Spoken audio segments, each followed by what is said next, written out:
Welcome to selfdiscoveryradio.com, where the orchard of wisdom is just ready for picking. We celebrate your why, the journey that you've taken that inspires someone else. We support your services, we support your story. Come and be our guest, become a host, be an author with us. Come and see what we've got. Our next show is...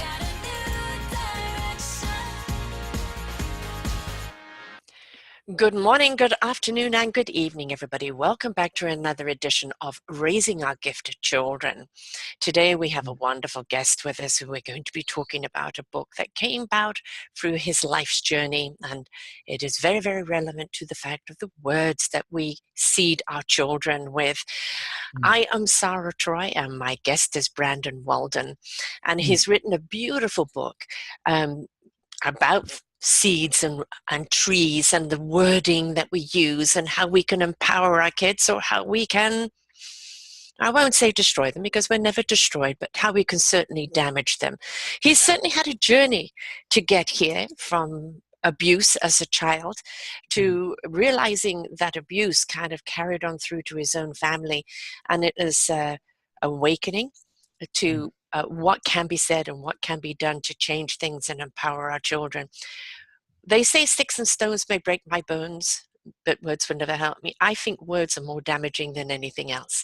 And if we really want our children to grow and to be beautiful, abundant, contributing creatures in this world, then we need to start seeding them with beautiful words that they can carry forth with them. So a lovely book, a lovely story, and let us share it with the audience today. Thank you, Brandon. Oh, thank you for having me, Sarah. It's an honor to be here.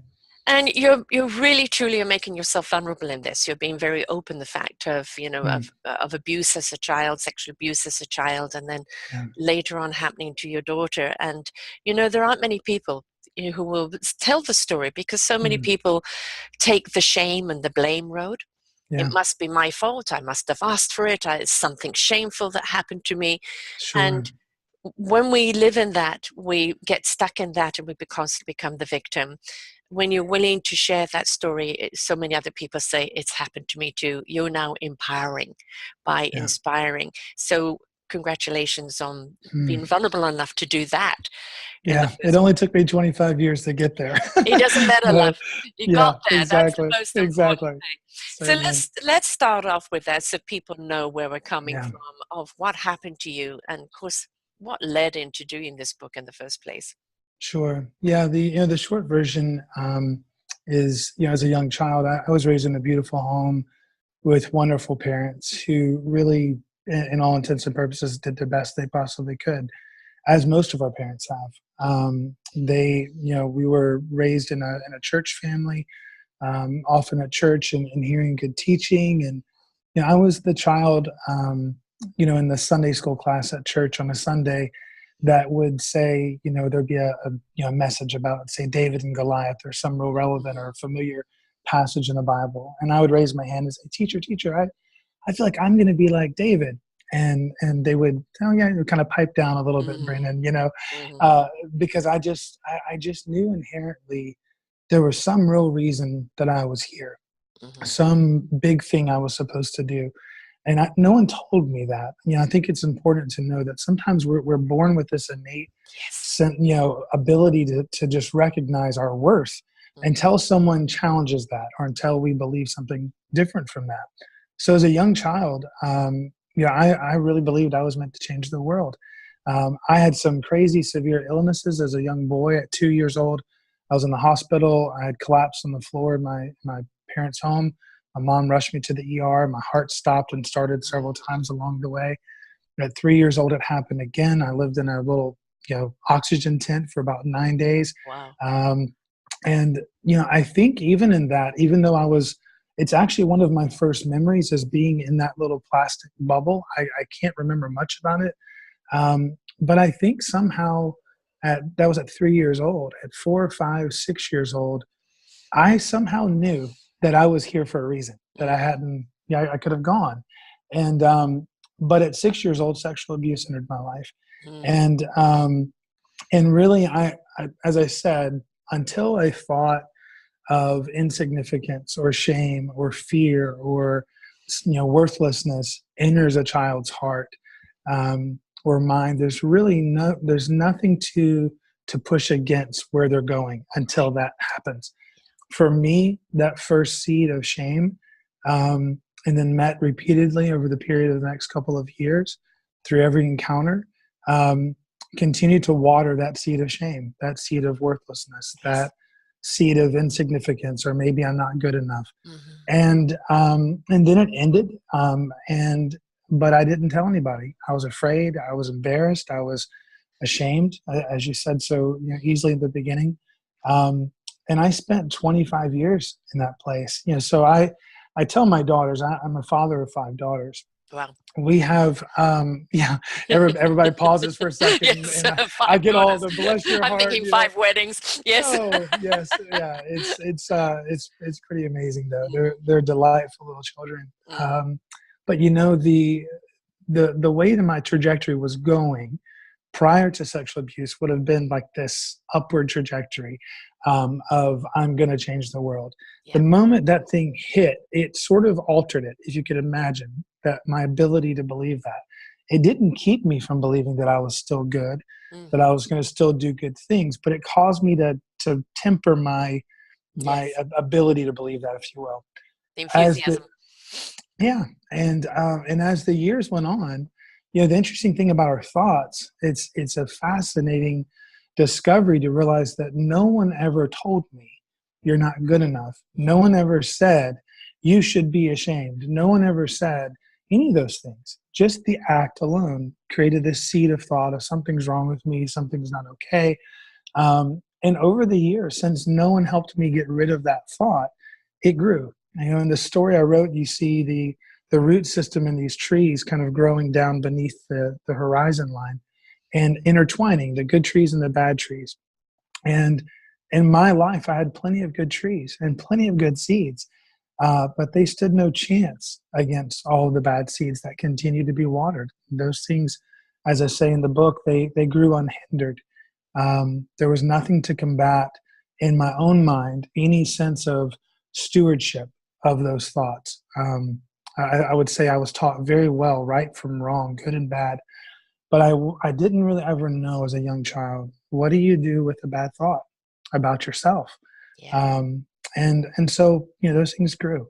And as I said, I spent my entire life until 34 years old on that process. And so by the time I was married, had children, 3 children at the time, was living a decent life, had done lots of great things, had accomplished a lot of great things, and traveled the world and done good for other people.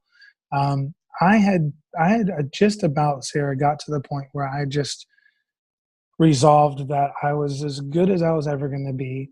Hmm. I was doing as much as I was ever going to do. That I should focus on my kids and on other people around me, and that they were the ones that were actually going to do something worthwhile with their life. Um, but that was so incongruent with what I used to think as a Yeah. kid. Yeah. And so even saying it, even thinking that was just sickening in my heart. But it seemed to make more sense. Luckily I had an encounter with a gentleman that began to walk me through a process that led to a lot of freedom in my life, a lot of breakthrough, a lot of healing, and then obviously into writing this book. And thank you for taking that journey, because everything Yeah, that happens to us in life is to put us on a path. I call this show raising our gifted children, because yeah, all of our children are born with a gift. sure. And if we are in tuned parents, we will recognize that particular gift in the child. And Yeah, it's for them to discover where that gift goes. But if we yeah, water that gift and we allow them to explore and expand, maybe today it's an astronaut, maybe tomorrow it's, yeah, world-renowned doctor, who cares? Let them exactly. explore what that gift is and dive into different Mm, environments. They will always believe that the good seeds can grow, that the more you yeah, plant, the more the matrix goes out. And every child is born with that gift. And it's yeah, just somehow along the line, we take that gift away from them. A lot of it from yeah, conformity. You must be, this is the box. Who do you think you are? You're never going to sure. amount to anything. And then sometimes it's through traumas that have Yeah, happened like yours. or Yeah. very many other things that can happen to a child, and then Sure. that gift gets dampened. But I do believe that it will rise up again, because it's so systemically their DNA and their purpose here, Yeah. that somewhere in their lives it's going to come up and go, my voice is now, you have to listen to me, Yeah. Yeah. because this is what I'm here for. I call that the cosmic 2x4. Boing, Sure. you're on the wrong path, Yeah. get on the right path. Yeah. And but talking about the shame and blame, Yeah. the thing about, you were victimized, you Mhm. were a victim, you've chosen not to stay a victim, but Sure. until somebody helped you go through your process, you were Yeah. carrying that burden Yeah. of blame and shame on the Yeah. shoulders, not even really understanding what are you ashamed of, what is there to blame of you, Sure. because there was nothing that you did to invite this. But Yeah. who has dictated that those things you should carry around? And a lot of Yeah. that is Yeah. this whole thing about silence. Don't talk about it. Yeah. It's shameful. We don't want people to know. And Yeah. the damage we do a child, or we do Mm. any spirit, by saying to them, don't talk about it, I don't want to know, or it's something that's too disgusting, so it's shameful. If Sure. we don't talk about it, we don't free the soul, we don't free the spirit, and we don't liberate the person. So we have to step into our vulnerability and say, this is what happened to me. If I don't talk about it, I remain the victim, and by Yeah. talking about it, I liberate myself. Yeah. And you liberate others. I think Yes. one of the beautiful things that I've realized in the process of being willing to share, um, is the connection I have found with other people that have gone through something similar, who have either not yet been able to say, or Mm. have even confided in me in some way. We did a video that we put out on Facebook when we first were doing our Kickstarter for the book, and at the beginning of the video, I mentioned that I was sexually abused within the first few seconds. And that video got a lot of response, good and bad. And there was a lot Mm. of people that were saying, well, what does sexual abuse have to do with the power of words? You're writing a book about Mhm. words, but why are you talking about, what happened to you? And it's fascinating. I mean, even psychologically, to kind of get into an understanding of the way our brain works. Yes. As I said, those words, "you're not good enough," were never spoken to me. I can't recall a single time my parents, a friend, a family member, a school teacher ever said that. But I still thought it. I Yeah. interpreted it in my psyche, through insecurity or feeling shameful. I'd walk into a room and feel like, man, maybe I don't belong to be in here. I was telling my wife, if just to be real vulnerable and honest, it's amazing, even when you do the work to cut down the bad trees, Yeah. um, that those root systems, and the book describes this process of going below the tree and untangling the roots and cutting away the bad roots.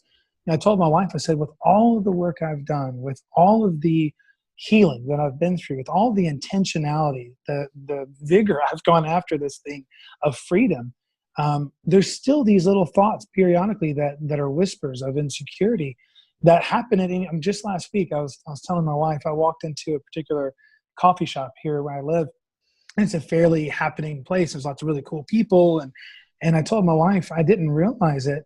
As I was approaching the place, the first time I walked in there, Sarah, this little thought of, "You're not good enough to be in here," just kind of Mm. went, and it just this whisper. Random. And Yeah. yeah, just random. I mean, and Mm. I thought, I'm a grown man. I just turned 40 years old. Why am I even? Well, who cares? And all the things I've told myself and grown in, that whisper really assaulted me. It was the strangest thing to acknowledge. And I remember as I opened the door to the room, I just told myself, "Wow, if they only knew who you were, they'd be so excited to meet you." And I just said that in my mind. Mm. And if they just knew what you carried, what gift you have, they'd be honored to meet you.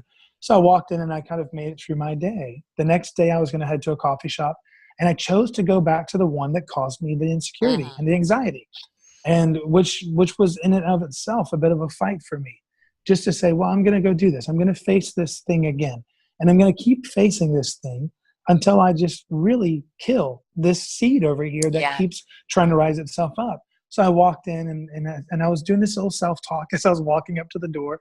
It sounds ridiculous to say, but it was just what I had to do in order to walk in there with confidence. My dad used to say, it was interesting, I never understood this until now. It's never actually met sometimes things in our head and our heart need to kind of come Yes, into yes, alignment. yes. Yeah. There's this thought, and it's like, well, yeah, I hear that, I understand that. You haven't attached to it yet. I even want to Mhm. believe that, but it Mhm. hasn't really taken root. Mhm. And but my dad used to say, he was an extrovert like I am. So he would walk into a room, and he used to say that part of the way he got along with people was to walk into a room and assume that everybody in the room loved him. And I Mhm. thought, well, that's crazy. Because I was walking into rooms thinking, man, if these people knew my secret, they would probably be ashamed to be seen with me. Right. And so I was an extrovert on the exterior, the Yes. personal person, but I was still Mm. hiding this thing, and I never felt like I was being truly authentic. So just a few weeks ago, I was walking into this particular coffee shop, and as I walked up to the door, I heard the whisper in my head, and I quickly silenced it and said, if these people just knew who you were, what you carried, what gift you were to humanity, they would say, "Oh man, it's Brandon Walden." And that Mm. was the silliest thought I could ever have. It seemed silly at the time. I opened the door, Sarah, and instantly the barista behind the coffee shop, who I'd met 20 times over the period of the past couple of months facing this thing, I opened the door and goes, "Hey, it's Brandon Walden." Just like that. And I honestly, my eyes welled up with tears. It Mhm. sounds so crazy. I Mhm. welled up with tears. I walked up to him, shook his hand, and I said, "You'll have no idea how much that meant to me. Just for Mhm. you to," he's like, "Dude, what?" I said, "For you to say my name." Right. And you think about that. Yes. It was a word. It was such a good seed at the moment that I needed to just be reaffirmed. Oh, I am seen. I do have value. This guy remembered my name. And that alone brought encouragement to my heart. So, yeah, words are so powerful. We don't realize, especially with children. My word, in the formative years of a child's mind, of establishing identity and establishing confidence. The thing you were saying about the kid wanting to be a doctor or an astronaut or a movie star, whatever it is, we're often trying to protect our kids from failure Or because disappointment. or disappointment, like, oh, I Mhm. don't want her to think she can be a doctor, she's not smart enough to be a doctor, or man, she wants to be a movie star but she's stage fright. And instead, I think what's missing, and this is really, I think, the essence of everything we're trying to do in our family and what I'm trying to do with this book, and just what we're trying to create, is just a sense of, yes, kids need to learn resilience at some point in life.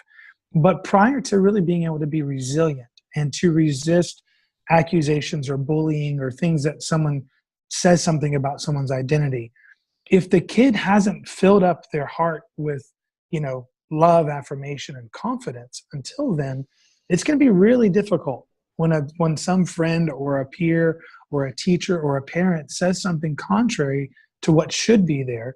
Being there, that's where the damage is often done. And so a lot of people, even in the bullying movement, I really care about what's being done. There's a lot of good work being done about trying to teach kids how to protect their hearts and steward their hearts at teenage years and above. Yes. But prior to that, Sarah, the challenge is, you know, if you try to teach a kid at 10 years old, hey, don't worry about what they're saying about you. You need to be resilient. It's difficult when the confidence isn't there to support that resilience. Yes. Yeah. So our main focus is in those early years of our children's Mhm. lives. I want my kids to believe three things when they leave my house as adults: that they belong, Mhm. that they're good enough, and that they're loved unconditionally. And when I Yes. say that, meaning nothing they're going to do, pass, fail, succeed, quit, whatever it may be, is going to change my love for them. So my kids don't have to earn my approval. They don't have to earn my love. They don't have to try to please me. They know that if they run the mile and they're the last in line, I'm going to be on the sidelines cheering and calling out their name. And Right. if they're first, I'm not going to treat them any different, which Right. is crazy to say in some sense, because we're often looking for approval. But I want them to know that it's consistent. I think what it is the approval Yeah, quote is when you believe they can and you keep telling them they can and then yeah, they do, yeah, it's their own approval. I did, yeah, you know. yeah, I yeah, have three kids, say 29 to 35. My Yeah. son, 33, just opened up his own restaurant. I was Mm. there the other day, and people around me were telling me how good the food was and how Yeah. excited to see it grow. And he just opened up the patio. And then I'm turned around and say, that's my son. And I Mm. always knew he could. I was told him that he could. I always knew Yeah. that it was within him. He's gone and done things that I've disagreed with, and I can be Yeah. disapproving of Yeah. choices. I can Yeah. certainly say, I don't like that choice, I won't, or I don't like that behavior. It has Sure. got nothing to do with love. Yeah. He knows I have loved him from before conception. Yeah. and that love is always there, Mm. no matter what, even if we Yeah. hit heads now and again. Same with all of my other children. Yeah. We're not always going to like their choices, but they always know that we love them. And Yeah. they're not always going to listen to us when they make choices. Yeah. It's because that's part of that defiance of the teenager or pushing Sure. their boundaries. But one of the things I taught my kids was the boundary line. Yeah. If you are going to go and push yourself on that boundary line, always be willing to pay the price. Yeah. If you go over the other side, and that's for them to gauge how far is too far. Yeah. And that's Yeah. to learn to trust the instincts, to trust the Yeah. inner gut. Don't Yeah. do it because somebody's pressurizing you. Do Yeah. it because it's something you really want to do and you're going to Yeah. accept the consequences, or to listen to the inner gut and say, you know what? No, that's not for me. I'm Sure. confident enough to turn around to someone who's pressurizing me to say, Mm. no, that's Yeah. not for me. And of course, as a kid, they're going to fall. Yeah. You pick them up, you dust them off, and you help them get back up again and on the path. But I Yeah. think one of the big problems in Mm. children, and one of the damaging things, is this judgment is one, Mm. and certainly form of dictatorship of what they should be. Yeah. You should be Yeah. this. Your grace should be that. You've got to Yeah. grow up and be this, and not embracing the beautiful divine light that they are. Yeah. Yeah. Right? Yeah. And we're all so unique. I mean, as I said, I have 5 daughters, and there are definitely similarities in some of them. We have our first 4. It's like every other one is the same in a sense, as far as their temperament. So our first and our third have very similar temperaments and makeup, and the way that they look at things and the way they interact with people. But they're also unique. And Yes. even looking at the similarities, it's like, well, yeah, Sterling might have this, but Sophie definitely would never. That, Yes. It's a fascinating thing, and I think really, what I want my children to know and to see is our unconditional love and support of them constantly. And I think I wrote a blog post months ago called "From versus For," and it was kind of this way of how we love our children when we either want something from them or we want something for them. Mm-hmm. And so I want to be the parent that is always wanting for Yes. my children. And so because I think even this might seem off topic in a sense, but parents often find their identity in their children. Oh, yes. Which is kind of an interesting Yes. thing that we have to wrestle with, our own insecurities and Yeah. trying to live vicariously through our Mhm. kids. Or we had a real word of wisdom early on in our parenting from another mom my wife reached out to, and she asked the lady, she goes, wow, your kids are so lovely and the way they behave and the way you guys raise them, what you guys are doing, you could just sense like there's something really beautiful that you guys are cultivating as a family. And she said, is there just one word of wisdom that you could give Brandon and I?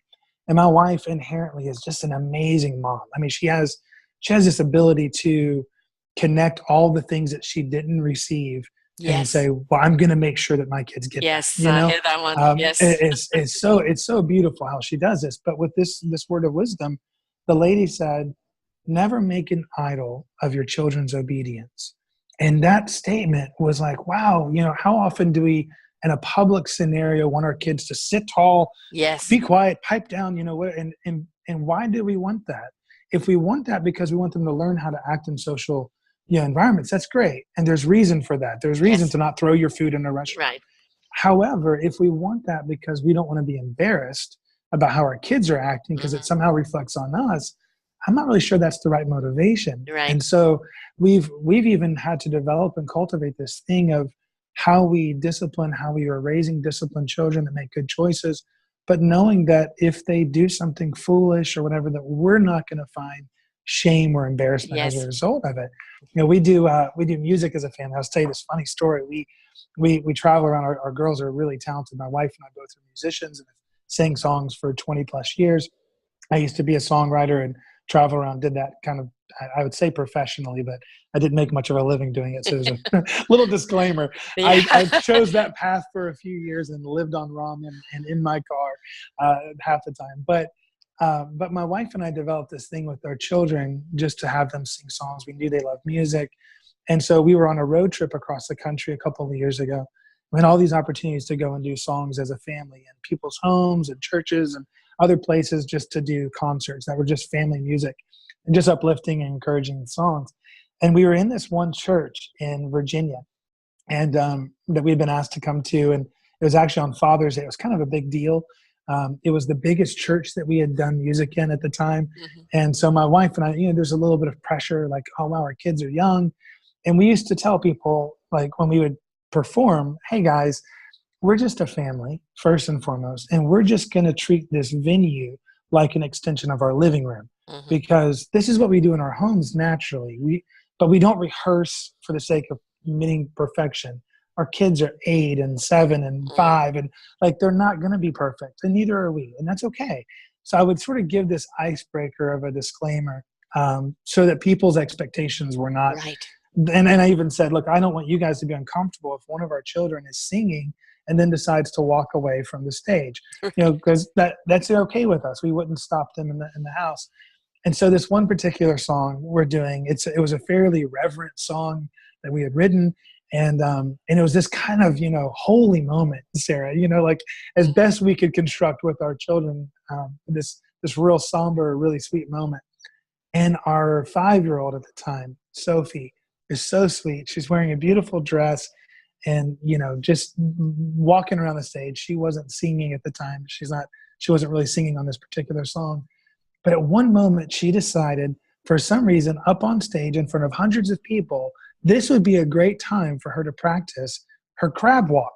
And if you don't know what a crab walk is you lean back, you put your hands behind you, and your legs are spread in front of you, and you're walking around on behind.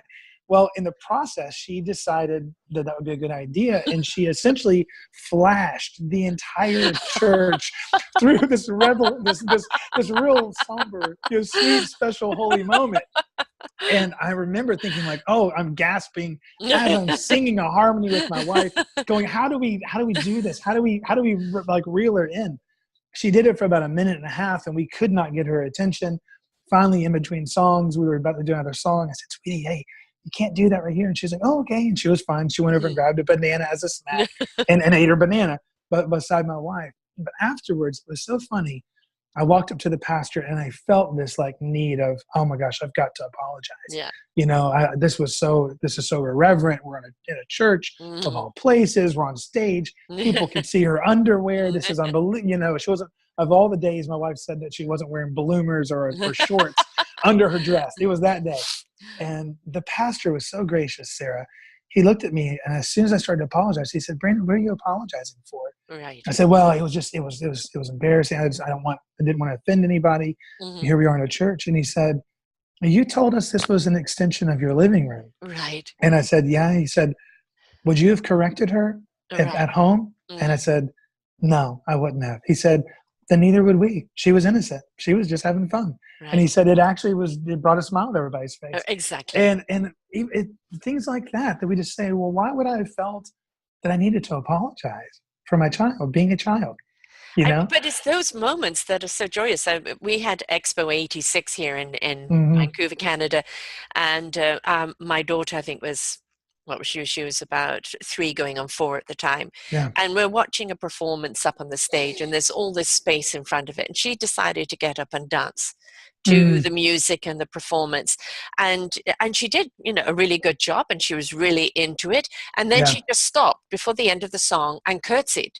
And people started clapping.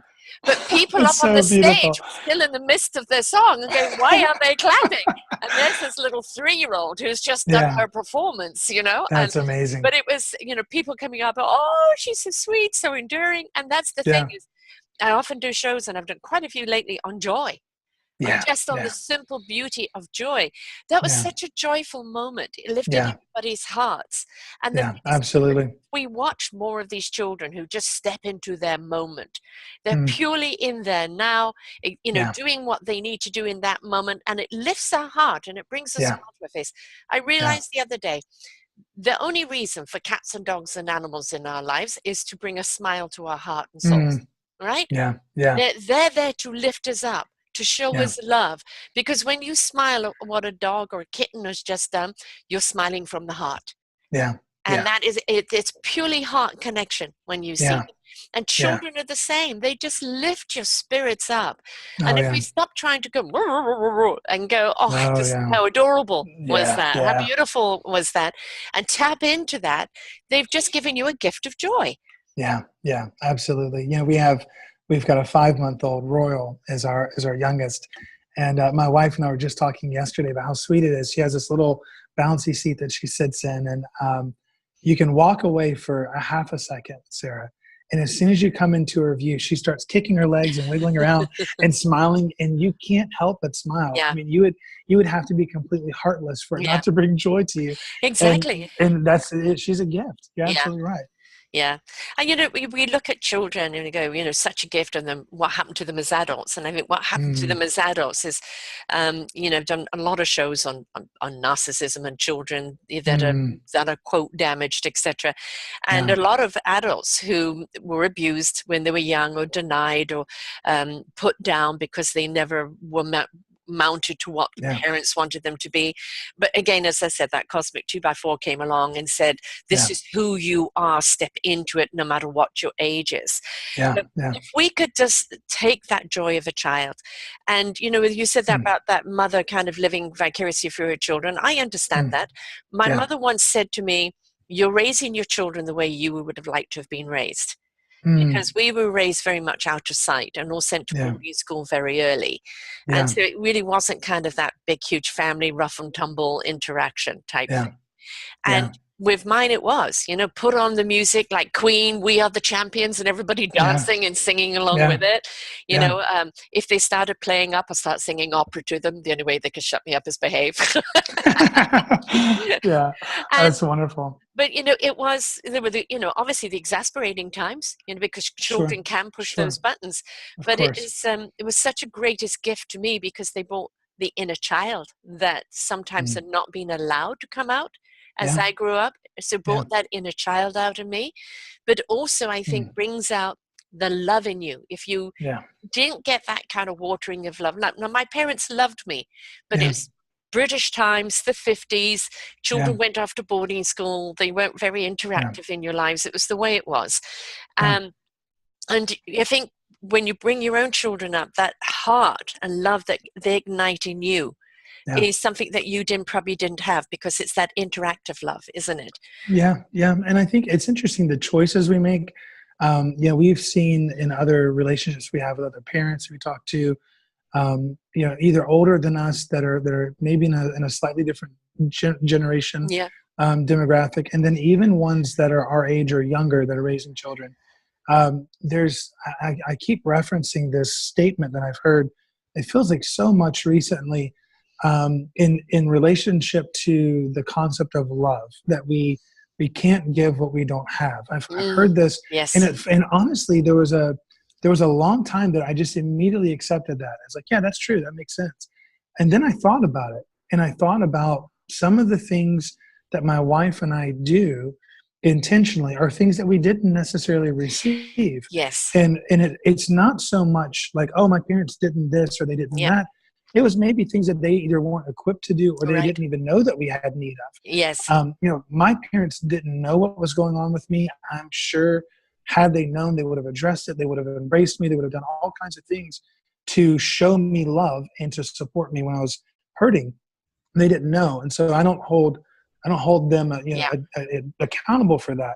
It's ironic though, because there are other parents like my age. My wife and I have talked to some of them that would say, well, their parents might have said something like, well, that was never done for me, so why would I do it for you? Yeah. And that's a choice, and it's Yes. interesting. Sometimes our ability to find what you're saying, that joy or that love is not found in receiving. It is found in giving. Yes. And so when we give our kids things that we didn't receive, I think some of that, it's like if we're a vessel of love coming from, from us to them, somehow that fills us up at the Oh, same yeah. time that we're giving out. And so it does meet some of those voids or cracks or broken Right. places in our heart. And I mean, there's nothing for me more healing than my second daughter, Elle, who loves giving hugs. I mean, this child, Sarah, if I don't get 20 hugs from her a day, I need to ask her what's going on. She will literally walk up to me if I'm working. She will stand there in waiting, and if I just look up and acknowledge her, she'll look at me, and she has this cute little kind of coy smile. And I know what it is. It's, I want to give you a hug. And so I'll move my computer away, do whatever I'm doing. It's to come here, baby, and we get this hug. And sometimes we joke about how hard of a hug we can give each other. Or she'll squeeze me as much as she can. She'll run away. And sometimes seconds later, she's back to give me another hug. Right. And she thinks, oh, this is sweet. For her, I'm sure it's a connection. Daddy's giving me a hug, but she's initiating it so many times. So for me, I'm like, well, why would I ever say no to a hug from my kid? No, gosh, I know I'm giving something to her in the embrace, but I'm also receiving so much in that process. And, so I think sometimes it's just a paradigm shift for us of, in our voids or weakness, the seeds maybe we didn't receive as children, the words that weren't spoken. Those are the things that we try to kind of major on. And I imagine, as your mom said to you, you're trying to raise your kids the way that maybe you weren't raised. Yes. It is a bit of a pendulum, shift. Yeah. I think sometimes we're going to, exceed how much we maybe need to do this thing to bring it kind of, to center. Yeah. And maybe our kids will be the better parents for what we do as a result from what our parents did and their parents did. That's the hope. Well, that's the whole generation thing. I mean, my son is 6'2". I've still got my arms around him and kiss and hug him. I don't care who's there. This is mom's prerogative. And I'm a hugger. When I do have grandchildren, I only have grandcats and grandpuppies right now. When I do have grandchildren, they know grandma's going to devour that child. Because that's who I am. But let's go back to the seeds of words. When you actually look at trees and understand the matrix underneath it, trees connect with one another. There's a whole entire communicative matrix underneath that. And, we often talk about the bad apple in the barrel, right? Where there's one negative, we can also look at it at the cellular structure in our body. When a cellular structure in our body starts breaking down, it starts contaminating the cells around it, and that's where we get illnesses. So identifying that bad apple or that bad seed or that bad root, you do need to cut it out before it grows on its own, because it will grow without reason. You could have just one systemic thing, but now it becomes this virus. And when we actually say something, and especially tonage, you say some words to someone with the wrong tone, all of a sudden that hits. That's gone right there to the core. It's words that go over and over again. And there's no amount of intelligence or rationale, they didn't really mean it that way. That verbiage was said to you in that tone, and it's what you carry with you. And I always say you have to do 8 positives to undo 1 negative, because what we have to understand is that it becomes a pattern. And, like you going into that coffee shop, there was nothing in that coffee shop. It was just a trigger of a pattern that used to be there. And because you chose to go back in that positive affirmation, in that positive vibration, you sent that vibration ahead of you, which was received and acknowledged. And I think when we're talking to children about setting their boundaries, it is setting their vibration, that I'm going to resonate on this vibration and with those that resonate on the same vibration. If anybody comes at me from a lower vibration, they cannot penetrate. That's something they have to learn. But the faster we teach them, the better adults they'll be. Absolutely. So when we're looking at the words, we mustn't be so flippant. And we must say, well, I didn't really mean that. Or you took it out of context. You said them. You must own them. But we've also got to remember the tones and the vibration that we say them, because sometimes to be even more damaging than the actual words. So mindfulness of and don't speak from your own injury. Right? Don't impose your injury on that child or on anyone around you, because that is passing on your negative. I'm sorry, you have to deal with that. That's Yeah. something for you to heal. Yeah. I think, taking ownership of that is huge. And, it's interesting in writing this book. Um, I would have never intended to write a children's book. And if I was going to pick a topic, this wouldn't have been the lighthearted topic I would have chose. It's a pretty heavy story, Yeah. honestly. And I tell people, it's essentially my story cleverly disguised as a children's book. Right. And I wrote a foreword at the beginning of the book, which in and of itself seemed a bit presumptuous, to think this is a children's book. I mean, who needs an explanation? But I really wanted to invite parents into a self-audit of their own life. And there's some questions that are posed as they're reading this introduction that essentially says, think back to the first time you believed or thought you weren't good enough. Think back to the first time you thought that you didn't belong. And if we can do that as parents and address those areas where that seed was sown at 5 or 10 or 20, or seed, could have been sown multiple times or watered over the course of a lifetime, Mm-hmm. which is what mine was. Now let's actually think about a world that, what if the kid beside you that you're reading the story to never had those seeds planted?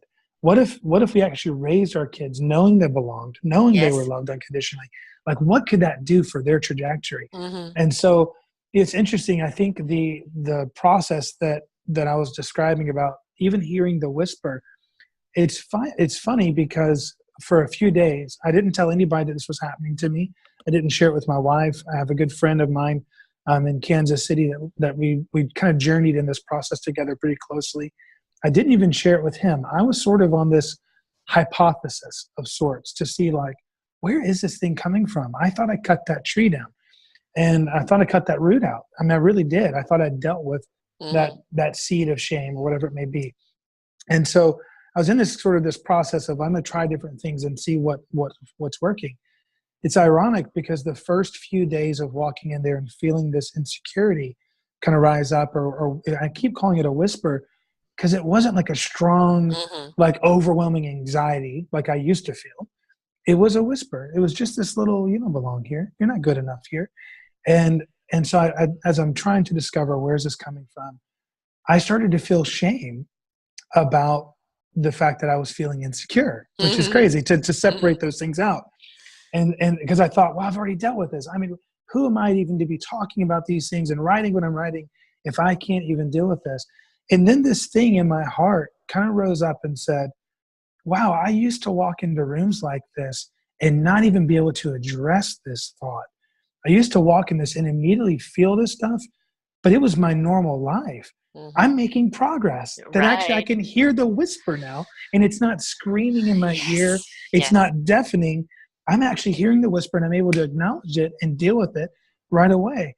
And so I think part of that in the process, I used this illustration the other day with my friend. I said, I feel like if we were to look at our life on a daily basis as facing a forest of trees, and I know I'm a big tree guy because I'm writing about seeds and trees and root systems, but it's another tree analogy. But as we come to this forest, I said, if you wanted to cut a path from where you are to some destination on the other side of the forest or in the forest, some plateau or some waterfall that you just knew was in there somewhere, and all you had in your hand was a machete, you'd start hacking away and you'd make some progress. But if you've ever seen movies where they depict someone hacking through an Amazon jungle, as soon as you get into it a good ways, you can't see the path behind you anymore. It's easy to get lost because that machete can only do so much work, right? But it's like a neural pathway is what you're talking about as far as our patterns. We set this neural pathway in place where we say, well, I went from here to there. But if we get to the destination and what we thought was there isn't there, we're met with shame or we're met with some type of bad seed or bad word. I was thinking, if I was in an Amazon jungle hacking away through a machete and I found this watering hole, I wouldn't probably be conscious enough if I was thirsty and dehydrated to check and make sure it was a flowing stream. Right. If it was stagnant water, I might drink it because I'm thirsty and there might be poison in that water. It might be tainted. It would quench my thirst, but it wouldn't actually satisfy. You know what I mean? Or So maybe I was kill you. telling, yeah, or maybe kill you. But I told my friend, I said, what's interesting is I was playing this out in my mind, thinking, well, if the next day I showed back up to the same trail that I created the day before, if I didn't have a better tool, like a chainsaw or a axe, I would only be able to make the same kind of progress. But every time I go down that path, it's like showing up with a new tool. This is the way neural pathways work in our brains, because then it's like it goes from a hatchet to a machete to Mhm. say an axe or a chainsaw or a bulldozer, and Mhm. suddenly getting from here to here is really quick. Yeah. We can get from one place to the other. So what I've done is abandon a lot of those roads that were created, if you will, the road to shame, the road to insecurity. And I'm cutting this new path over the past 6 years of my life, the path that I want my kids to be on, and believing that they're significant, that they're valuable, that they're good enough as they are. And but that the whisper that I was hearing is this other road that was 25 years in the making. It Yes. still exists. Yes. You can't destroy that road. You just have to abandon it and let it overgrow to where Well, this is the it's the acknowledgement that it's there. The thing is yeah, it's to be able to look at the things that have happened to you in life without the pain, yeah, and without it taking grasp of you. When you yeah, can turn around and actually say, this happened to me, without any pain or emotion to do with it, but just this is the fact. You're never going to change the fact, nor should you yeah, hide the fact, because yeah, it's what's molded you to be who you are today. yeah, And people understanding that, they'll actually understand who you are today and the journey yeah, and the effort that it's taken to get there. So it's being able to look at the pain, being able to look at that pathway and understand that was yesterday. Every time yeah, I come across a struggle and I think, oh gosh, how am I going to get through that? I turn around and look back and I mm, look at all the things that I've managed to overcome and yeah, face and beat along the way and yeah, go, no, this is just another one and I know I can do it. I've got better yeah, tools this time. I'm in a better frame of mind. I believe in myself. Whatever this is going to be a breeze because yeah, I've already done the hard stuff. And yeah, that's the thing, is it's not to diminish it, bury it, and never deal with it. It's to be able to look at it without the yeah, pain, without the yeah, suffering, without the blame, yeah, and to see it for what it is, but remove yourself from it. yeah. And I think, I was telling my friend, I spent a week or so developing this thought of this path, and the different tools that we get over the years of repeating the same Hmm. process. And that little, jungle trail at 6 years old of shame that kind of entered, that was sort of like this path down this, I had to kind of carve this new path out. By the time I was 34, it was like a super highway, you know? Hmm. I mean, and you could instantly get down that road of a thought walking in a room to shame. But I said, what's fascinating is the communal aspect of the work that I did on my heart. I didn't do alone. I mean, Hmm. if we're honest, it started with a conversation with a life coach. It then went to therapy. It went to a conference. I went to a men's retreat, and tons of people inputting Yes. in my life over the years. The little words that I remember, there was one thing that was said to me, gosh, at 20 or 21 years old, Sarah, by a pastor that I knew, who's a marvelously wise man. And he said to me one day, we were having a tea in South Africa, and I this love this it. guy this guy changed my life in so many ways. He's kind of been another papa to me in my lifetime. And he said to me one day, I think I was 20 or 21 years old. He said, Brandon, can I tell you something that when you get it, it's going to change your life Yeah. forever? And I was like, oh yes, of course. And this guy was the kind of guy you wanted to write down every other word he was saying, Hmm. because he just had such wisdom. And he looked at me, he said, Brandon, there's nothing you can do that's going to cause God to love you any more than he loves you. And I thought, okay, well, that's interesting. That's a good thought, right? And he said, the converse is true. There's nothing you can do that would cause God to love you any less. Yeah. And I thought, okay, cool. And I honestly, Sarah, in my ignorance, I hadn't written either of those statements down. I was waiting for him to say the thing that was going to be revelatory for my Right. life. And he looked at me with these sweet eyes and said, like I said, when you get it, it'll change Yes. your life forever. Right. Now, at 34 years old, 15 years later, when I encountered this man across the table who looked at me and said, Brandon, I have no judgment of you. You can tell me anything you want. It's not going to change how I feel about you. everything he said rang true with this seed that was sown 14, 15 years ago. Mm-hmm. Something in that was congruent. And I thought, wow, could this really be true? That I don't actually have to do anything to earn approval, to earn love, and suddenly I had to come face to face with that bad tree, that bad seed. And that thing 15 years ago, it just sort of sat dormant. Right. You know, Yes. and I know It's I there wasn't, for when you're ready. yeah, Mhm. I wasn't ready at the time. And the man was wise enough to realize that. Right. But now it's one of the things that I try to sow in my daughter's life on a daily basis is, hey, there's nothing you can do to cause me to change how I feel about you. Like, I'm not going to love you more or less based on whatever you do. And that's a truth that was Yeah. sown now 20 years ago in my heart, but it's just now really starting to sprout up life Yeah. around And it. but the So thing is, it was there. It was in the memory bank. And my mum yeah. always used to say to me, the value you place on yourself is the value people are going to take you for. Mm, And I didn't really kind of get it until really yeah. my 40s. And Yeah. I thought, I was always a people pleaser, bending over into a pretzel to do and be Yeah. what everybody wanted me to be, Yeah. and lost Certainly. Sarah along the way. And Yeah. then it was, I'm being I'm being abused by people, Mm, by just because Sarah's so willing to give, with them yeah. just take, Yeah. and at my own, at my own peril, and Yeah. literally did become sick because of it. And then I realized that that comment came to me: the value you place on yourself, because Mm, I made myself so available. There was no value with me. yeah. Right? There was no Yeah. value of what I was giving. Oh, Sarah will do it. Sarah will do it. Sarah will do it. Right? Yeah. And Yeah. so when it was, no, Sarah won't do it, what I Mm, will do is I'll give my heart and my soul to something I believe in, but I'm not going to yeah. do it, bend into a pretzel to look for Mm, approval from you, yeah. or to look for a validation from you. Yeah. My worth based in what I do for you. My Yeah. worth is in who I am. Yeah. It's in my heart and in my soul and in my spirit and in my actions of what I do. Yeah. And if you don't see that value, that's perfectly all right. Yeah. But my value is to those that do see it. And Yeah. that's the whole thing. The whole premise of the Self-Discovery Radio. This Mm, information is not for everybody. It's yeah. for those that are ready to listen. Yeah. Right? This is not a 90-second download app. Hallelujah. Yeah. Right?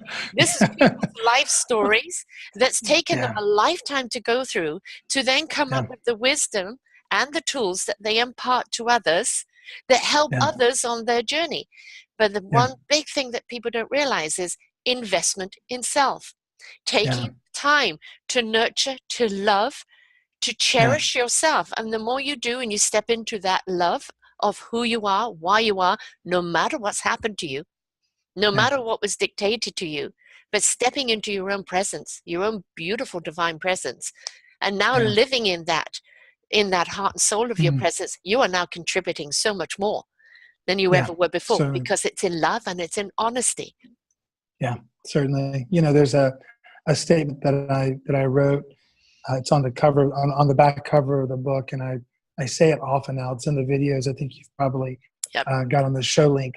But to be careful what you water, for it will surely grow. Yes. And that statement, it's become like my mantra. Mm-hmm. In my own life, and in what I'm encouraging others to do, is to constantly say, hey, let's just be careful, because that thing you just watered, that thing you just sowed, Yes. is, if it's water continue, it's going to produce fruit, good or bad, one way or the other. And my wife came up with this beautiful thing with our kids that we do, Sarah. And it came out of a really sweet place. We were both talking about how many times we hear the word "I love you," Mm-hmm. whether in a family context or it's kind of flippantly thrown around. Oh, I love you, man. And Yeah. you think, I want to believe that, I want to receive that, but that word that means so many things to different people. Yes. What we often don't say, and maybe don't hear and don't say to our own children enough, are the things that we like about them. Mm-hmm. My wife had this realization one day. She said, Brandon, I'm sure that our kids know that we love them, but most of them are smart enough to know that we have to. Mm. There's this thought of, well, they're my parents, of course they love me, right? Yeah. And at least to the best of their ability. But what we want them to know is how much we like them. Yes. And so one day she said something to me. It was the sweetest idea. We were driving home, my wife and I gone on a retreat together, and with our kids being with their grandparents, and on the way back, she said, Brandon, what if we did this thing just on a weekly basis or bi-weekly basis or regular basis? And we were kind of cultivating this idea. But she said, what if we just did this thing where we get all the girls together and one by one, we tell them each one thing that we each like about them. Mm-hmm. So for Sterling, we might say, Sterling, I like that you sing so good. And it could be an external thing, an internal thing about her character, something she's done. It didn't matter. There were no rules. Right. We could not use the word love. And so let's just tell them something we like about them. And then let's follow it up with a statement about their identity. So we might say something like, Sterling, I like that you sing so beautiful and you are so talented. Mm-hmm. So we called it was like an I like and a you are statement. Yes. It was really interesting, Sarah. The first night we did this with all of our girls, my wife and I individually, one by one, looked at one of our daughters and we took turns. And so Stephanie would say something to Sterling and then I would. And then we go to Elle and then Sophie and then Ruby and now with Royal, our baby. And we took turns doing this. And the girls, some of them welled up with tears. There were these really sweet moments because we had never said those things in that context. We did it again a couple of nights later because our children at dinner said, are we going to do that thing again? Yeah. Because suddenly their hearts responded to affirmation and thought, I liked that. I like that feeling. I want to do that again. So we did it again. And then we did it again and again and again. It happened 3 or 4 or 5 times. And then we said, okay, guys, now we're going to transition. Now we're going to do this, but then we want you to look at each other and say something about one another. Yeah. And so then Sterling would say something to Elle and Sophie to Ruby. And Ruby was 2 years old when we started this, Sarah. Mm-hmm. And even little Ruby could look at any of us and say, I like that you have nice hair and you are so special. And that would be her thing. She would almost always say it to everybody the same exact statement. Right. But that was her way at 2 years old trying to learn to affirm one another. We did that, and then the transition came. And this was the clincher for my wife and I. We had modeled it for them, showing them that we liked them. We had then taught them how to do it for one another, to affirm and to love one another and to say things they liked, and even to declare, to them, you're this. I see you as a good sister or a good helper or you're talented or you're beautiful. And then one night we finished, and our second daughter, Elle, who's really tender sweetheart, looks at Daddy and Mommy and says, now it's y'all's turn. Daddy, I like, and then they all came to us. And oh my gosh, so my wife and I are just wiping our faces because we never even considered our children telling us the things they liked about us, but they did on their own volition. It just came out of their hearts. And so I think it's something that simple. I tell parents this all the time. Hey, your kids probably know inherently that you love them, but tell them the things you like about them. If it's their hair, if it's their shirt, it doesn't matter. Just tell them on a regular basis something you like about them. And then follow it up with a statement about who they are. It's a really powerful thing. It's the thing is, as you said, they know that I know my parents loved me. I can't remember too many things ever being said about what they like about me. It was something that you always are looking for in life. What do people see me? Do they hear me? Do people like me? Do I fit in? And if you have that affirmation from people around you, extending out to friends and everything else, then people truly do see me. But it also then gives people the permission to say, I really like this, but I don't like it when you do that. Yeah. And then when somebody can say that, they're not going to take the offense because they've already had the affirmations of why you like that person. Yeah. And now when you say, but I don't like, and it's not like I don't like you doing that. I don't like it when you do that. So you're talking to the action. Yeah. You're talking to what they're doing that you don't particularly, and this is why. Then it's not an affront, it's not an attack. It's an observation that perhaps they didn't even know that was having that effect. But because that dialogue is already opened up in trust, and I see you, I hear you, you're going to take that, not even criticism, but observation more seriously about, oh, I'm sorry, I didn't realize that. I'm going to make sure I don't do that again. And you're not thinking, oh, I'm stupid, I'm this, I'm that, I should never have done it, nobody's ever going to like me anymore, because it opens up even further to that conversation. So I think it's wonderful what you're doing. And parents who are listening to this, Mm. forget about whether you have young kids, forget about whether you have kids. How about Yeah. doing it to friends, to Oh, yeah. family? Because Yeah. how often do we say to someone, I really like you, and I like you for this reason? Yeah. And how much does it mean to us to say, you see me, you hear me? Yeah. This is the reason why we're in each other's lives. What a beautiful Mm. appreciation. Yeah. We were on this road trip I mentioned, and we were in Montana, staying with some of our dearest friends on the planet, and they are truly like just two of the most kindred spirits to my wife and I that we've ever met. And we were walking into their home at the time, in their kitchen, and we put all the kids down. Our kids know their kids. They've all played together. We've had dinner. We've had dessert. We're having a cup of tea or something at night, and we were telling them this thing that we do and that we've been doing with our kids, because they were asking, hey, what is it about your kids that why do they feel this, or why are they acting like this? And they were noticing in some sense maybe some of the fruit and just inquiring. And so my wife and I said, well, we do this thing that's really special. You guys should try this with your kids. And we've kind of told them about what we've done and some of the reactions that we got from our kids, and even the reactions in our own hearts when it turned back to us. Yeah. And my friend Chris, he's such a sweet, tender heart. He said, I mean, can we do that like right now? And it was, for a man to say that was just so apparent to see what his heart was like. And he's just such a good guy. And Stephanie, my wife, and I are like, oh yeah, absolutely. Now, this was at like 11 o'clock at night in their kitchen, standing in Montana. And we both start, my wife and I, telling them the various things that we liked about them, not just one thing. Mm-hmm. We just told them several things that we liked about them. And then we said, Chris, you are such a hard worker. You're such a good man. And I was just declaring these things about what I see and what I value in him. And his eyes welled up with tears. His wife starts crying. We then say this to his wife, because we knew them well enough and intimately enough that we could go on a long list. With our girls, it's a challenge because there's so many things we like about them. It's kind of exciting for them to see what's the one thing Daddy's going to say tonight. Yes. But with our friends, we just really felt like invited into this moment. We're staying in their home on this trip. We might not see them for a while. Let's just gush. And we did. And it was beautiful, Sarah. Our connection and our friendship there, just it brought it up to another level. And then they responded to us the same way. And it was one of the most sacred, intimate moments with friends that we've ever experienced. All because we were just willing to say, hey, I like you. And this is what I like about you. And what has happened with society where we don't do that? I mean, oh, yeah. I'd love to celebrate people like you here doing what you're doing. Why do you do what you're doing? Because there's so many good people doing such wonderful things. I celebrate and support what they're doing. Why can't we do that to each other? Why can't we? Why do we have to turn around and say, you shouldn't wear that, or you shouldn't do this, you shouldn't do that? Why can't we turn around and say, I appreciate you in my life. I feel uplifted when you're around me.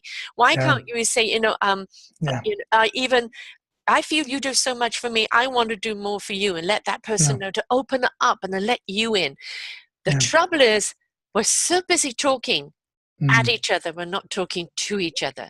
Yeah. And I think if we were willing to open up and speak personally to each other and really speak to our hearts and souls, we would see not only the beauty of the words that we're seeding there, but then we're watering them with love. And what a difference it can make in someone's life, because everybody's looking for some form of validation. I don't care who you are or where you're at in life. The validation is that you're on the right road. You're saying the right things so people can hear you, and that your chosen path is something that people can hear and see. So the validation is, I'm clearly on the right channel because people can hear me. They can see what I'm doing, right? Yeah. And that validation coming back is saying you're on the right track. And it's not a validation for ego. It's a confirmation that you're on the right track, right? Yeah. And we all need that. So we've got to be very mindful of the words we say to each other, the tone in which we say it, the intention behind it. Leave ego out of it. And if you step into it from heart, always go to the heart to say something. If you're ever saying something nice to someone, it can't come from there. Well, I know if I say this, it will appease their ego. Step out of that. We don't want any of that. We want you to go into the heart. And from the heart, say something nice to that person, because Yeah. then it really is felt, isn't it? Yeah. Yeah. And I think our kids are like dry sponges. I think Yes, it's yes, why my daughter, when we kind of poured some water on that affirmation thing, why she said, "Oh, that feels good. I want more of that. Let's do this again and again." And I think that's because of the age where they are so malleable. They're like yes, soft clay. yeah, I think the for and against thing is in our culture. It's one of the reasons of the disconnection. I think we yes. often have certain groups are against this thing or Hmm. for this thing. And one of my favorite quotes is a quote by Mother Teresa. Someone had inquired with her to come speak at an anti-war rally, and the famous quote was that she said, "No, I won't speak at an anti-war rally, but I will speak at a peace rally." Right. And her whole thing was, I'm not going to speak against something, but I Yes. will speak for something. I'll do something positive, but I'm not going to do something positive by opposing something negative. Right. And I think sometimes our intention with our words with our children, it's not so much, like we're against bullying. Of course we are. Everybody with a heart should be against bullying and against marginalizing people or different groups because of different beliefs or different, ways of life. But it would be better to actually stand with and for something than it would be against something. And I think I think it's one of the reasons why even bullying is met with a bit of opposition Hmm. of change. We've been trying to change that behavior for a generation or longer, like intentionally, the government Yes. behind it, trying to get people to go against bullying. And I think it starts in the home. It starts in Yes. raising kids that are full of love and affirmation, that when someone throws something at them, one of the sticks or stones, Yeah. it does have the ability to bounce off because they're filled. Right. If we're not, like you said, words are so damaging. Yeah. And I think the resilience talk, it's something there's a gentleman that does really great work. I won't name his name because I don't want it to be misinterpreted that I'm saying something bad. I have such honor for what he's doing in the space of bullying, trying to teach kids resilience. But he and I had a dialogue on Facebook for months where he would say to me, "Hey, I think you're missing the boat. You need to raise your kids to be strong." And I said, "Well, yeah." They at some point when they enter certain stages of life and they hear negative words, I do want those words to bounce off. But I don't think that teaching them resilience without that love and affirmation Yes. is going to actually work. It's Right. a shield that they might drop, But if they don't have their shield up one day, I don't want them to be hit with something that they can't handle. And I think the way they're going to handle it more is to say, "No, that thought that you just threw at me is not congruent with the truth about me." Right. That's what I want to. That's what I want my Yes. kids to Yeah. experience. So, And but it for takes every work. bully, every single bully is an injured child. Yeah, And yeah, if you look at anybody's problems as an adult, go yeah, back to their childhood, it's an injured child, and you have to yeah, go in and nurture that child and love that child. I don't care how old you are, 50, 60, 80, yeah, 90, who cares? yeah, Go in yeah, and back and give that child the love, because a bully, nobody who is living in the presence of love, whose chosen heart vibration can knowingly hurt someone else. You yeah, can't do that, because love vibration, it would hurt you to hurt yeah, someone else. yeah, And if a child is, or anybody is being a bully, then and that bully is hurting someone else, it's a cry for help. It's a cry for yeah, love. And it's yeah, clearly they're not getting it. They're clearly not being given the words that they need to be heard. And yeah, unfortunately, if we don't get to them, sometimes they'll go through life being a bully, yeah, and bully everybody in the workplace or in the country they're running. Um, yeah. and but Oh wow. Yeah, and sometimes it will turn to criminal activities because of that narcissism, psychopath, and sociopath, where they become yeah, so disconnected to any form of love or feeling that they yeah, simply do not care if they hurt anyone, as long as they've got what they want. And yeah. what we want to do is get that child that Mm, and those parents, we're looking at parents who have been injured. How many times have you said the cycle of alcoholism, the cycle of bullies, yeah, the cycle of sexual yeah, abuse, the cycle of that? yeah, Well, that yeah, cycle is there because it wasn't dealt with the yeah, first time round. What we need to do is take away the shame, take away the blame, and yeah, understand we need to love. We need Yeah. to hug that child. It wasn't your Yeah. fault. You didn't ask for it. This Yeah. is this is not a validation of your worth. Yeah. This is clearly something that happened to you. Yeah. Look upon it as it happened to you. You survived it. Now you can thrive it. And you Yeah. can only Yeah. do that by watering who you are, not what happened to you. Yeah. You said something about the tone of our voice with Mm-hmm. words that we share and the intention. I've got a good friend who studied body language for quite a while, and he has a statement where he says, I hear what you're saying, but I see what you're speaking." And Yes. it's this really, it's such a challenging thought, but it was illustrated in our own home with our two oldest daughters. As I was releasing the first videos we were doing to promote the book, I went to my two oldest daughters and sat them down, and I just asked them both, Sterling and Elle. I said, "Hey, guys, um, has Daddy ever hurt your heart?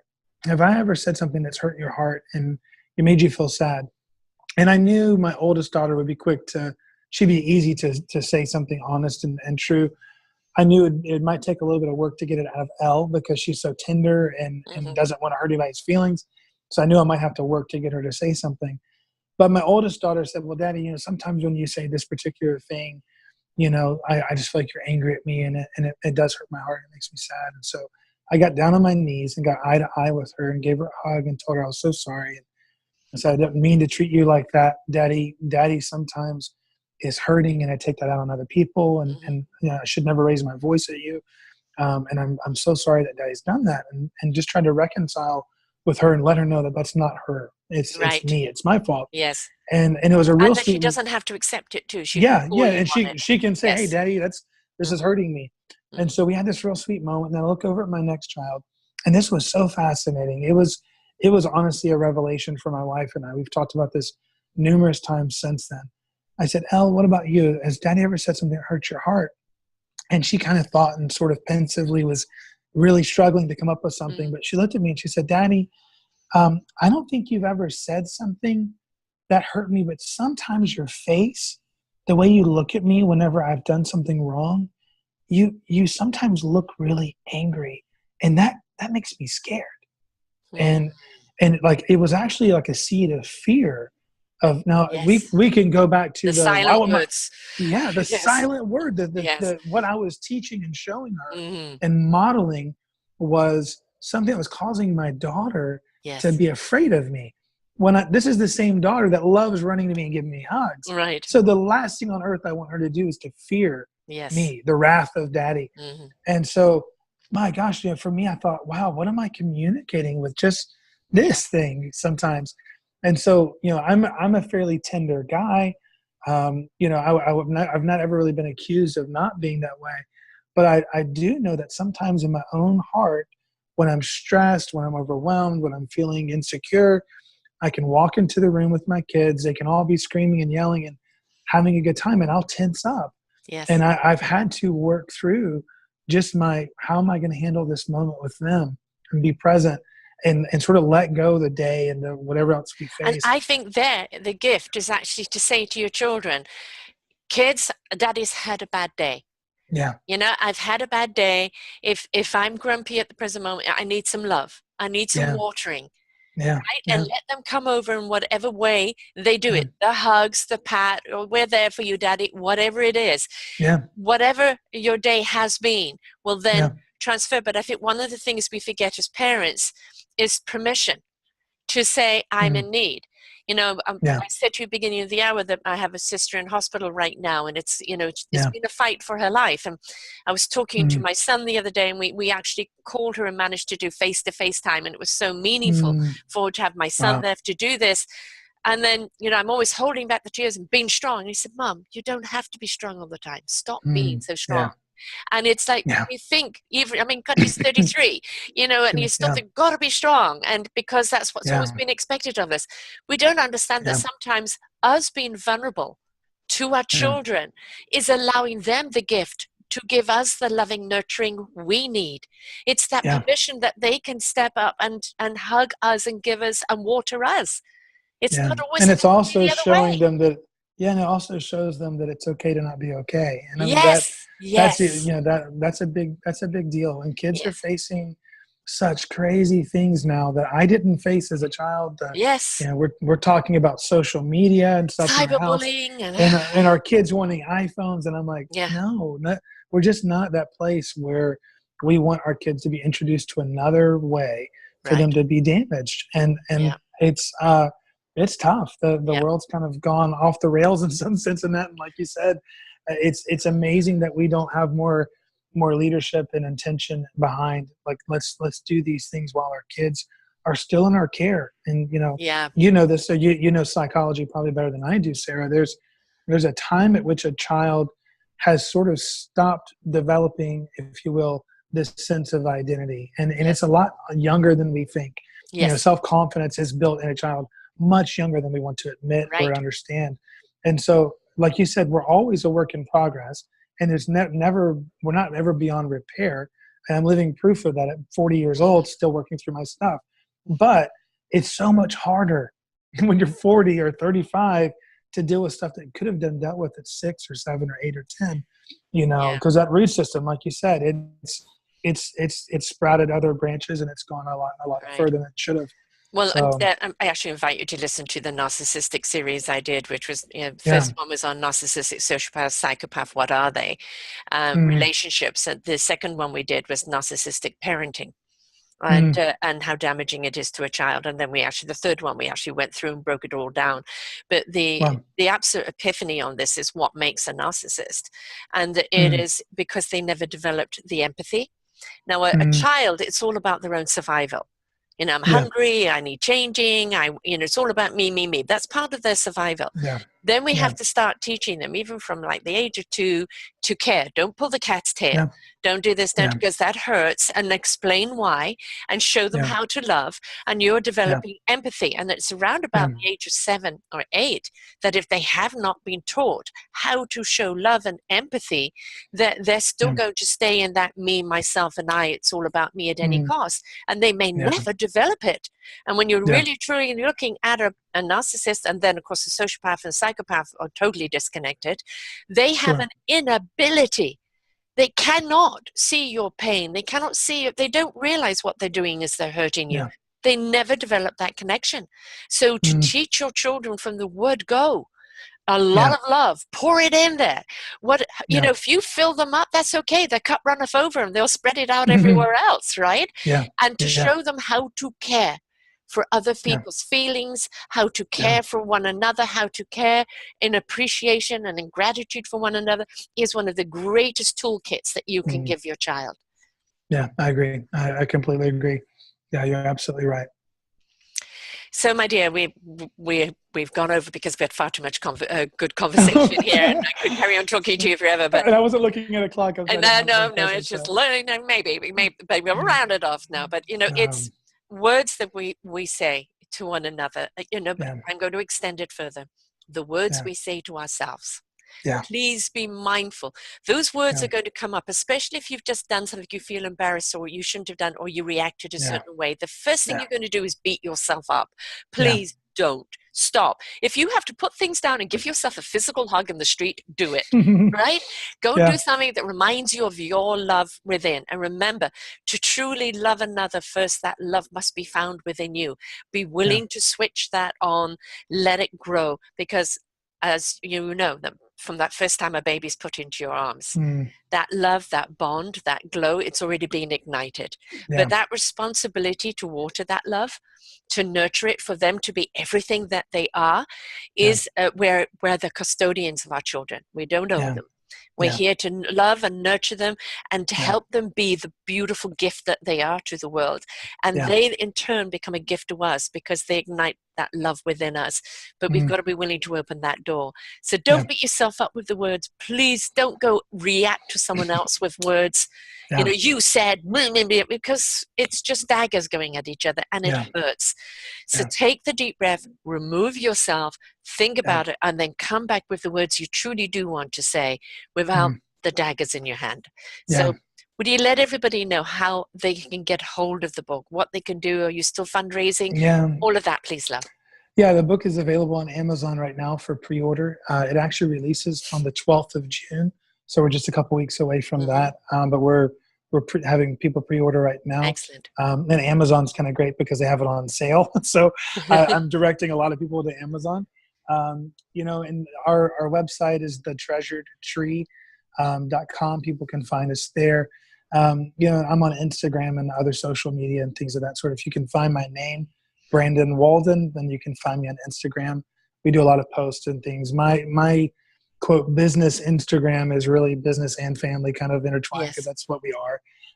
So you'll see pictures of my wife and kids and my baby, and you'll see pictures of the book and pictures, spreads from the book or other things about that. But yeah, we're doing that, and we're right now scheduling a bit of a speaking tour, book tour thing that hopefully will start sometime this summer as well. So there's a lot going on, but we're on all the social things. You can probably find us.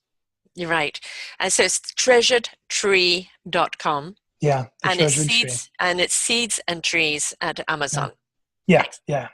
That's the name of the book. And what a wonderful gift to give to new parents or people with kids, sharing it out. Yes, you were vulnerable enough to say, this is my story, but this is why I wrote the book, because of my story.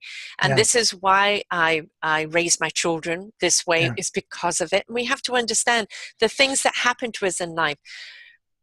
All those negative things that happen to us, they're not for you to stay there. It's for you to recognize, that root needs to be pulled. Weeds can look beautiful, but they can take over if you don't get in there and start doing some, filtering, cleaning out the weeds. Absolutely. And they can be very deceiving because they look pretty. It's pretty flower. It's going to kill all the other flowers in the garden if you're not careful, right? So pay attention to them. So it's true.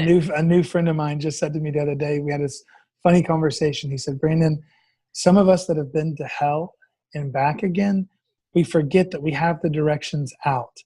Yes. And so he said, so if we live in shame, we don't actually ever show people how to get out of the hell that they're actually right. in. And I think it was such a profound way to look at it. Our story is absolutely vitally important, not just for us and not just for our kids or our family, but for others. And we really hope, Sarah, the intent of the book is to speak to the childlike heart. Yes. And so we have parents that are reading it with their kids, the parents are welling up with tears. And this isn't, silly to say, like, I'm not saying to promote it in the sense of it's going to do that for everybody, but there's certain things in it that are going to cause us to think back as a child. Like you said, that child needs to be healed and loved. And so, I think it's a story for humanity as much as it is our kids. Right. And so hopefully it makes the impact that we intended and then some. Here in Self Discovery Radio is we celebrate the people who've taken these journeys, and we honor the vulnerability because it has made them who they are and the purpose that they've stepped into, the gift that they're now sharing. And without those experiences, would you be doing what you're doing today? And we have to actually understand that sometimes those challenges are given to us for us to go through, to fry from, because we've learned from, and from those tools, and that knowledge is then passed on so other people don't have to go through the potholes. Everyone is going to have something happen to them in life. But if they know others have also got through it, have also worked their way through the pain, and this isn't just sexual abuse, this is abuse per se. This is abuse where it's been negative words to you, whether it's been physical, whether it's been trauma. That kind of abuse, we need to change the words in our life to more loving, nurturing, and seeding and watering so that we actually can all bloom in our beautiful own light, because that's what the world needs more, right? Yeah, absolutely. Yeah, wonderful. This has been a pleasure, Sarah. Thank you so much for the time. Thank you so much. And so, folks, remember, treasuredtree.com, seeds of trees. Please go and get it, pass it around, make sure that other people have got it as well. And don't be afraid to water your own inner child and set it free. Until next time, folks, bye for now. For more wonderful shows like this, please go to selfdiscoveryradio.com, podcasts, and see our lineup. And if you wish to support us, we have a funded button. Please stay tuned for our next show.